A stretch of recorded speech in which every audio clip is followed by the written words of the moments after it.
नमस्कार, स्वागत है आपका जनगण मन 24/7 पर जो कि मेरा यूट्यूब चैनल है। आप उसे लाइक करें, सब्सक्राइब करें और सच्ची, ईमानदार और निष्पक्ष पत्रकारिता को अगर ज़िंदा रखना है, तो आपसे सिर्फ़ एक ही गुज़ारिश है कि इस चैनल को देखें, अपने सुझाव दें और अपने फ्रेंड सर्कल में भी लोगों को कहें कि इस चैनल को सब्सक्राइब करें।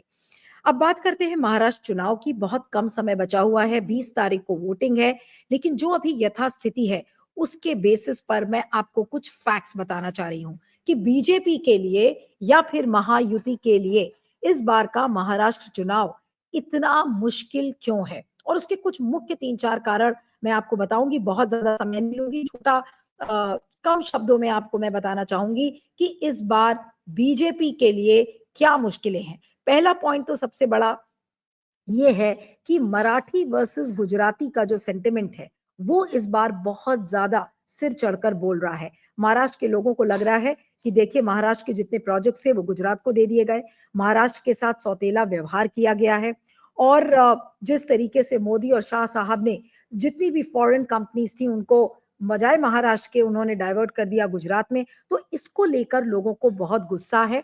और ऊपर से जो बेरोजगारी है, यानी कि जो रोजगार के एम्प्लॉयमेंट अपॉर्चुनिटीज आ सकती थी, वो भी नहीं आई हैं, तो ये एक बहुत बड़ा कारण है और एक बहुत ही मुख्य कारण इस बार है जो कि बीजेपी और महायुति के खिलाफ जा रहा है। मोदी, शाह, देवेंद्र फडणवीस, एकनाथ शिंदे कितनी भी कोशिश कर लें, लेकिन ये जो सेंटिमेंट है, ये इस बार पूरे राज्य में, पूरे महाराष्ट्र में बिल्कुल विद्यमान है।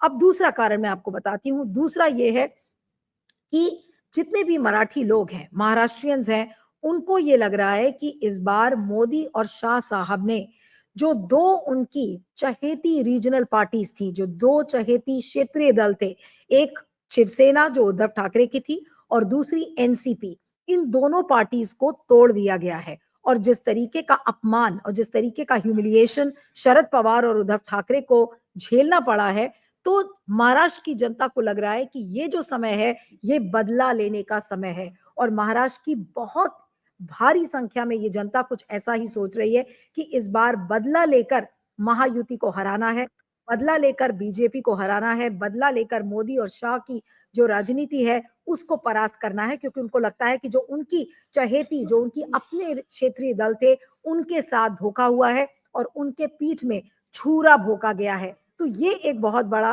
कारण बताया जा रहा है कि इस समय एक बदले की भावना से लोग भारी से भारी संख्या में बीजेपी और महायुति के खिलाफ वोट करेंगे। अब तीसरा जो बड़ा कारण है, वो है किसानों का जो डिस्ट्रेस है, किसानों का जो गुस्सा है। लगभग 35% ऐसी सीटें हैं 288 सीटों में, जहां पर किसानों का गुस्सा, किसानों की जो मुश्किलें, किसानों की जो दिक्कतें हैं, वो बहुत ज्यादा बढ़ चढ़कर हैं। और ये 35% है। मैं आपको बता रही हूं कि the distress and anger directly affects about 35% of the seats in the 288 assembly seats.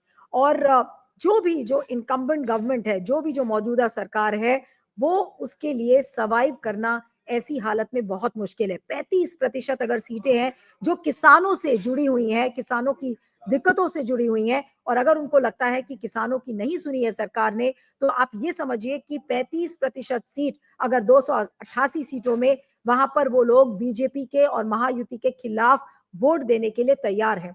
और चौथा जो एक मुख्य कारण है, वो है बीजेपी के गठबंधन के अंदर जो उठापटक चल रही है, फूट जो है, और जो फैक्शनलिज्म, गुटबाजी जो है, वो बहुत ज्यादा सामने आ रही है। और उसके कंपैरिजन में अगर आप देखें तो एमबीए का जो कोएलिशन है, वो बहुत ज्यादा महफूज लग रहा है।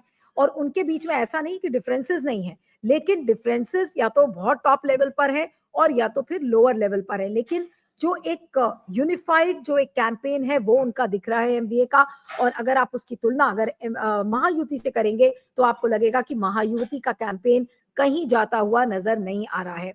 और मैं आपको ये भी बता दूं कि जो एमबीए की जो लीडरशिप है, उसका जो सबसे बड़ा अभी तक जो एक ब्रांड वैल्यू आप जिसे कहें, तो वो है उद्धव ठाकरे और शरद पवार। क्योंकि जिस तरीके से मोदी और शाह के खिलाफ खुलकर इन्होंने मोर्चा लिया है, इनका कंपैरिजन ऑलरेडी लोग ममता बनर्जी से करने लगे हैं, क्योंकि एक जमाना था ममता बनर्जी मोदी जी को खुली चुनौती देती थी। और उसी तरह से महाराष्ट्र में जिस तरीके से उद्धव ठाकरे और शरद पवार मोदी और शाह और पूरी युति महायुति को चुनौती देते हुए नज़र आ रहे हैं, तो ये भी एक बहुत बड़ी मुश्किल का कारण है इस समय महायुति के लिए। लेकिन मैं आपको बता दूँ कि इस बार का जो चुनाव है ग्राउंड पर अगर आप कितने लोगों से मेरी बात हुई, उन्होंने कहा कि ग्राउंड का जो सेंटिमेंट है, वो पूरा महायुति के खिलाफ है और अगर चुनाव निष्पक्ष तरीके से, सही तरीके से और ईमानदार अगर चुनाव होता है, तो इस बार महाराष्ट्र विकास अघाड़ी की लैंडस्लाइड विक्ट्री होगी, यानी कि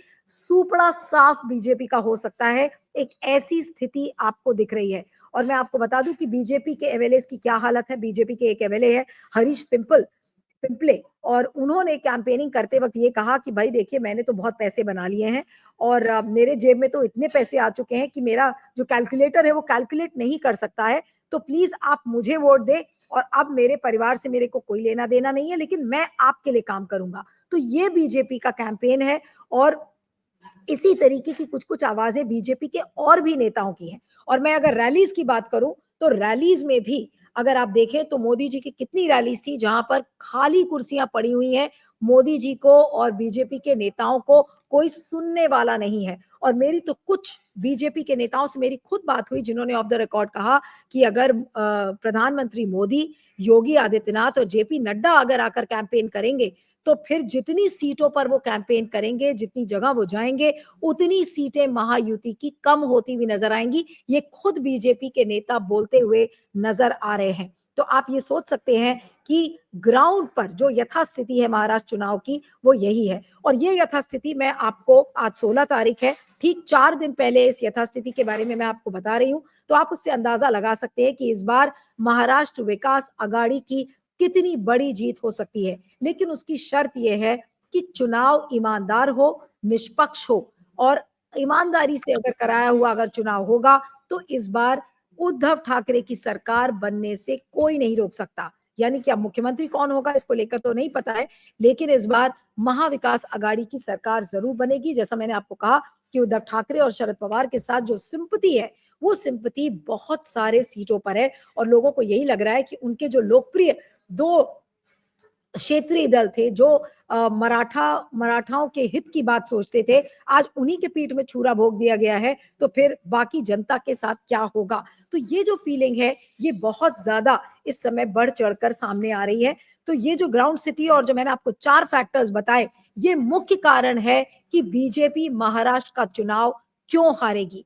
इस वीडियो पर आप मुझे अपना फीडबैक दीजिएगा और मेरी कितनी बातों से आप सहमत हैं, उसके बारे में भी लिखिएगा, मुझे अच्छा लगेगा।